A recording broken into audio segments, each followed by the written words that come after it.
ഇതൊരു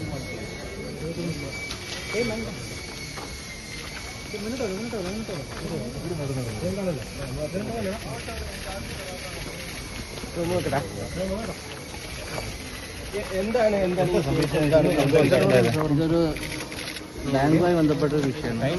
ഇതിനകത്ത് ഒരു 20 ലക്ഷം രൂപ വന്നൊരു കേസ്. ഇതിനകത്ത് തെറ്റൊന്നും ബാങ്കിന്റെ ഭാഗത്തുനിന്ന് ആരും ചെയ്തിട്ടില്ല. അക്കൗണ്ടിൽ പൈസ വന്നിട്ടുണ്ടോ അത് പരിശോധിക്കുന്നുണ്ട്. അതിനെ നിയമപരമായി നേരിടാൻ തന്നെയാണ് ബാങ്ക് അതൊക്കെ രാഷ്ട്രീയ പ്രേരിതമായിട്ട് ഞാൻ കാണുന്നു. കാരണം 2 കോടി വന്നു എന്നുള്ളത് നിങ്ങൾക്ക് അന്വേഷിച്ചാൽ മനസ്സിലാവും.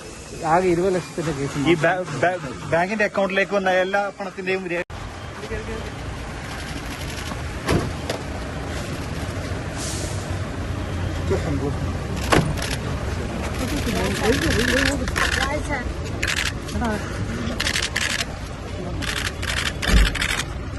Hola.